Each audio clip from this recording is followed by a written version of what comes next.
श्रीमद् भगवत गीता का दूसरे अध्याय का महत्व।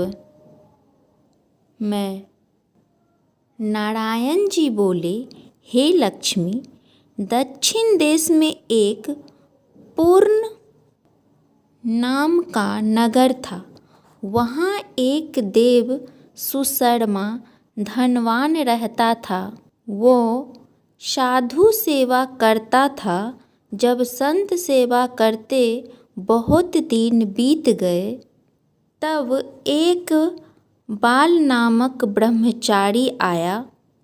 उसकी सेवा उसने बहुत की और विनय की, हे संत जी, मुझे कृपया कर श्री नारायण के पाने का ज्ञानोपदेश करे, जिससे मेरे जीवन का कल्याण और मुक्ति होवे।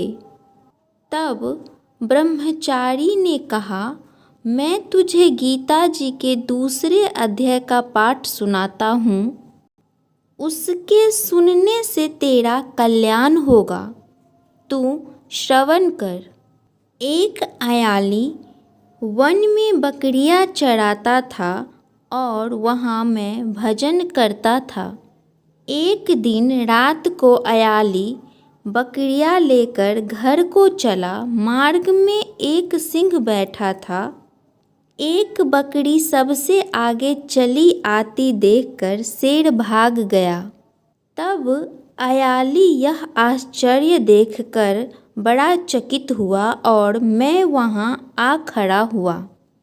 उस चरवाहे ने मुझे कहा, मैंने यह आश्चर्य देखा कि बकरी को देखकर शेर डर से भाग गया। तुम त्रिकालज्ञ हो, वह वृत्तांत मुझे कह सुनाओ। संत ने कहा, हे अयाली, मैं तुझे एक पिछले वार्ता सुनाता हूँ। यह बकरी पिछले जन्म में डाइन थी। जब इसका पति मर गया, तब यह बड़ी डाइन हो गई। जिस सुंदर लड़के को देखे वो खा लेवे। और यह शेर पिछले जन्म में फंदक था। वह पक्षी पकड़ने वन को गया और डाइन भी वन को गई। वहाँ डायन ने उस फंदक को खा लिया। अब वही फंदक शेर हुआ और वो डायन बकरी हुई। शेर को पिछले जन्म की खबर है, इसलिए बकरी को देखकर शेर ने जाना कि अब भी मुझे खाने आई है। तब अयाली ने कहा, मैं पिछले जन्म में कौन थी? तब संत ने कहा, तू पिछले जन्म में चंडाल था। अयाली ने कहा, हे ब्रह्मचारी जी, कोई ऐसा उपाय भी है जिससे हम तीनों इस अधर्म देह से छूटे? तब संत जी ने कहा, हम तुम तीनों का उद्धार करते हैं।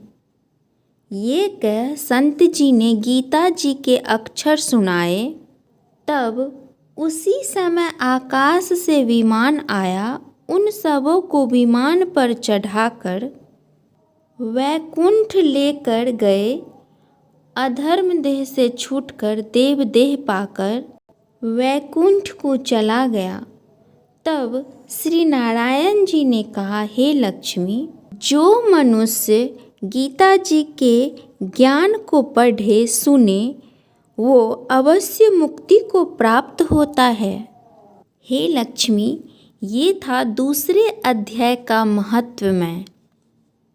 इति द्वितीय अध्याय।